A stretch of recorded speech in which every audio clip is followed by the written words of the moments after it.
Assalamualaikum warahmatullahi wabarakatuh. Salam sejahtera buat kita semua. Perkenalkan, nama saya Jen Kini Baho dengan NIM B100-218. Saya merupakan mahasiswa dari Prodi Ilmu Hukum Fakultas Hukum Universitas Jambi tahun 2020. Baiklah, pada kesempatan kali ini kita akan membahas tentang selat yang digunakan bagi pelayaran internasional. Dalam hukum laut internasional, pengaturan selat tersebut baru saja diresmikan akhir-akhir ini.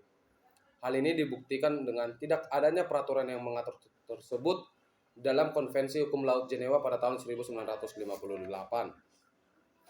Selanjutnya, status hukum dari perairan selat yang digunakan bagi pelayaran internasional. Status hukum dari perairan lautnya tetap tidak terganggu, yang artinya, apakah status hukum dari perairan laut tersebut merupakan perairan pedalaman, laut teritorial, atau zona ekonomi eksklusif. Selanjutnya, kita akan membahas tentang lintas transit. Yang pertama, pengertian dan syarat-syarat hak lintas transit. Dalam konvensi ditentukan bahwa pihak yang memiliki hak untuk melakukan lintas transit adalah semua kapal pesawat udara, baik itu kapal komersial maupun kapal perang. Dalam pasal 37 dikatakan bahwa tentang lintas transit tersebut sebagaimana diatur dalam bagian ini berlaku untuk selat yang digunakan bagi pelayaran internasional antara satu bagian laut lepas atau zona ekonomi eksklusif dan bagian laut lepas atau zona eksklusif lainnya. Negara, pantai, atau pihak lain tidak berhak atau tidak boleh menghalang-halangi kapal tersebut atau pesawat udara dalam menikmati hak lintas transit pada selat yang digunakan bagi pelayaran internasional yang tergolong dalam kategori yang ditentukan dari pasal 37 tadi. Selanjutnya, kita akan membahas tentang kewajiban dari kapal atau pesawat udara ketika lintas transit. Yang pertama, kewajiban kapal atau pesawat udara selama lintas transit.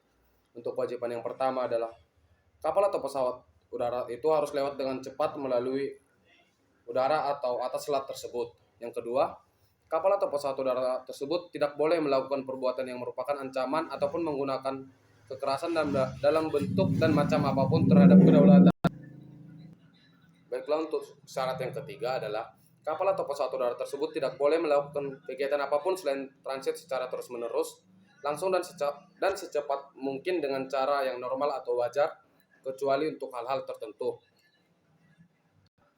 Selanjutnya, kewajiban kapal selam selama lintas transit tersebut. Yang pertama, menaati peraturan hukum internasional yang sudah berlaku secara umum, prosedur dan praktik tentang keselamatan di laut, termasuk peraturan-peraturan hukum internasional tentang pencegahan tabrakan kapal di laut. Yang kedua, menaati peraturan hukum internasional yang sudah berlaku umum, prosedur dan praktik tentang pencegahan, pengurangan, dan pengendalian pencemaran yang berasal dari kapal tersebut. Untuk yang selanjutnya, kewajiban pesawat udara selama lintas transit. Yang pertama, menaati peraturan-peraturan hukum udara yang ditetapkan oleh Organisasi Penerbangan Sipil Internasional atau International Civil Aviation Organization yang berlaku bagi pesawat udara sipil. Yang kedua, setiap waktu harus tetap melakukan monitor frekuensi radio yang ditunjuk oleh otoritas pengamat lalu lintas yang berwenang secara internasional atau frekuensi radio darurat penyelamat yang layak. Untuk yang ketiga, ada peraturan perundang-undangan negara yang mengapit selat yang berkenaan dengan lintas transit. Hal ini diatur dalam pasal 42 ayat 1. Hal-hal yang diatur dalam pasal 42 ayat 1 itu ada 4. Yang pertama, keselamatan pelayaran dan pengaturan mengenai lalu lintas laut sebagaimana ditentukan dalam pasal 41 yang sudah kita bahas sebelumnya. Yang kedua, pencegahan, pengurangan, dan pengendalian pencemaran dengan melaksanakan peraturan internasional yang berlaku berkenaan seperti pembuangan minyak, limbah berminyak, dan bahan beracun lainnya pada selat yang bersangkutan tersebut. Yang ketiga, masalah yang berkenaan dengan kapal penangkap ikan, pencegahan penangkapan ikan, termasuk mengenai cara penyimpanan alat penangkap ikan.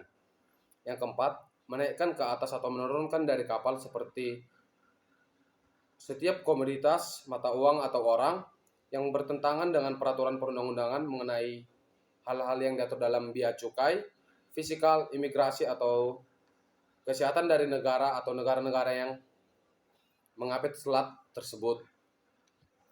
Sedangkan dalam pasal 43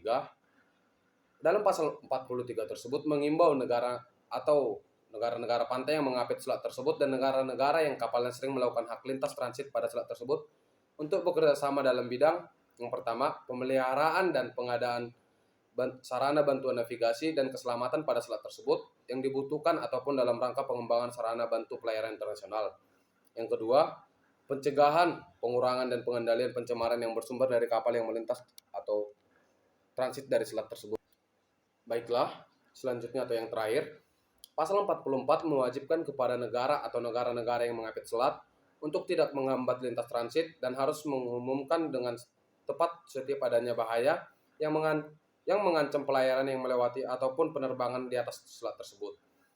Pada pasal 45 mengatur tentang lintas damai pada selat yang digunakan bagi pelayaran internasional. Ditegaskan dalam ayat 1 bahwa Pranata hukum tentang lintas damai seperti diatur dalam bab 2 bagian 3 tetap berlaku pada selat yang digunakan bagi pelayaran internasional, yang terdiri dari A. Menurut ketentuan pasal 38 ayat 1 dikecualikan dari pelaksanaan rezim lintas transit, atau B. Antar bagian laut lepas atau zona ekonomi eksklusif dan laut teritorial dari suatu negara asing sebagaimana rezim lintas transit.